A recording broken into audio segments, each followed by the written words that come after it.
हरे कृष्णा। राधे राधे दोस्तों। जन्माष्टमी की हार्दिक बधाई। भाद्रपद कृष्ण पक्ष की अष्टमी को रात के 12 बजे मथुरा के राजा कंस की जेल में वासुदेव जी की पत्नी देवकी के गर्भ से 16 कलाओं से युक्त भगवान कृष्ण का जन्म हुआ था। यह तिथि रोहिणी नक्षत्र में थी। इसमें विशेष महत्व है। इस दिन हमारे देश में हर मंदिर का श्रृंगार किया जाता है। कृष्ण अवतार के उपलक्ष्य में झांकियाँ सजाई जाती हैं। भगवान श्री कृष्ण जी का श्रृंगार किया जाता है, झूला सजाया जाता है। इस दिन झूला जरूर झुलाना चाहिए। स्त्री पुरुष रात के 12 बजे व्रत खोलते हैं। भगवान कृष्ण जी की आरती अभिषेक 12 बजे किया जाता है। प्रसाद बांटा जाता है। सभी प्रसाद ग्रहण करते हैं। इस दिन कृष्ण जी की कथा भी सुननी चाहिए। आज मैं कृष्ण जन्माष्टमी की कथा आपके साथ शेयर करने वाली हूँ। द्वापर युग में पृथ्वी पर राक्षसों का जब बहुत अधिक अत्याचार बढ़ गया, पृथ्वी गाय का रूप धारण करके अपनी व्यथा सुनाने के लिए ब्रह्मा जी के पास गई। ब्रह्मा जी सब देवताओं को लेकर और पृथ्वी को लेकर भगवान विष्णु जी के पास पहुँचे। भगवान विष्णु जी की स्तुति करने लगे। तब भगवान विष्णु जी ने ब्रह्मा और देवताओं को देखकर उनके आने का कारण पूछा। पृथ्वी बोली, भगवान, मैं पापों के बोझ से दबी जा रही हूँ, मेरा उद्धार कीजिए। यह सुनकर विष्णु भगवान बोले, मैं ब्रजमंडल में वासुदेव की पत्नी देवकी के गर्भ से जन्म लूँगा। तब सब देवतागण ब्रजभूमि में यादव वंश में अपना शरीर धारण करेंगे। इतना कहकर भगवान अंतर्ध्यान हो गए। इसके बाद देवता ब्रजमंडल में जाकर यदुकुल में नंद यशोदा और गोप गोपियों के रूप में पैदा हुए। द्वापर युग के अंत में मथुरा में अग्रसेन राजा राज्य करते थे। उग्रसेन के पुत्र का नाम कंस था। कंस ने उग्रसेन को बलपूर्वक सिंहासन से उतार कर जेल में डाल दिया और खुद राजा बन गया। कंस की बहन देवकी का विवाह यादव कुल में वासुदेव जी के साथ हुआ। कंस देवकी को विदा करने के लिए रथ से ले जा रहा था। तभी आकाशवाणी हुई, हे कंस, जिस देवकी को तू बड़े प्रेम से विदा कर रहा है, उसका 8वां पुत्र तेरा वध करेगा। आकाशवाणी की ओर सुनकर कंस क्रोध में भर गया और देवकी को मारने के लिए तैयार हुआ। इस प्रकार उसने सोचा, देवकी ही नहीं रहेगी तो उसका कोई पुत्र भी नहीं होगा। तब वासुदेव जी ने कंस को समझाया, तुम्हें देवकी से कोई भय नहीं है। देवकी की 8वीं संतान से भय है, इसलिए मैं इसकी 8वीं संतान तुम्हें सौंप दूंगा।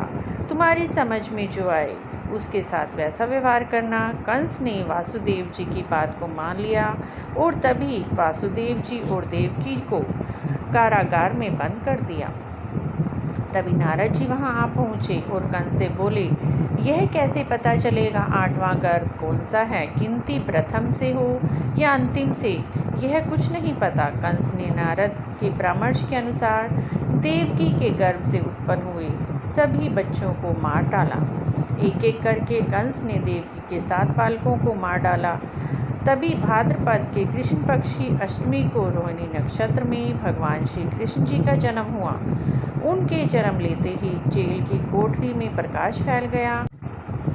वासुदेव जी और देवकी के सामने शंख चक्र गदा पद्मधारी चतुर्भुज भगवान ने अपना रूप प्रकट कर कहा, अब मैं बालक का रूप धारण करता हूँ। तुम मुझे तत्काल गोकुल में नंद के यहाँ पहुँचा दो और उनकी अभी अभी जन्मी कन्या को लेकर कंस को सौंप दो। तत्काल वासुदेव जी की हथकड़ियाँ खुल गई, दरवाज़ा अपने आप खुल गया, पहरेदार सो गए।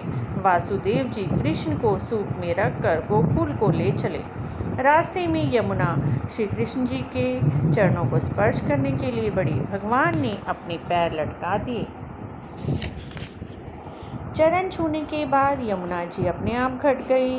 वासुदेव यमुना को पार कर गोकुल में नंद के यहाँ पहुँचे। बालक कृष्ण को यशोदा जी के बगल में सुलाकर कन्या को लेकर वापस कंस के जेल में आ गए। जेल के दरवाजे दोबारा बंद हो गए। वासुदेव जी की हथकड़ियाँ दोबारा पड़ गई। पहरेदार जाग गए। कन्या के रोने का शब्द सुनकर कंस तक खबर पहुंची। कंस ने जेल में आकर कन्या को ले जाकर पत्थर पर पटक कर मारना चाहा, परंतु वह कंस के हाथ से छूटकर आकाश में उड़ गई और देवी का रूप धारण कर बोली, हे कंस, मुझे मारने का क्या लाभ? तेरा शत्रु तो गोकुल में पहुंच चुका है। यह दृश्य देखकर कंस व्याकुल हो गया। कंस ने श्री कृष्ण जी को मारने के लिए अनेक दैत्य भेजे। श्री कृष्ण जी ने अपनी अलौकिक माया से सारे दैत्यों को मार डाला।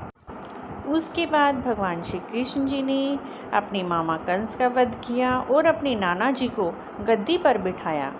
इस प्रकार भगवान श्री कृष्ण जी के जन्मदिन को बड़े हर्षोल्लास से भारत में मनाया जाता है। इस दिन भगवान जी को झूला जरूर झुलाएं, उन्हें 56 भोग या 108 भोग का भोग लगाएं। अगर इतना नहीं लगा सकते हैं तो 5 भोग उनके प्रिय अवश्य लगाएं। उसकी वीडियो भी हमारे चैनल पर है।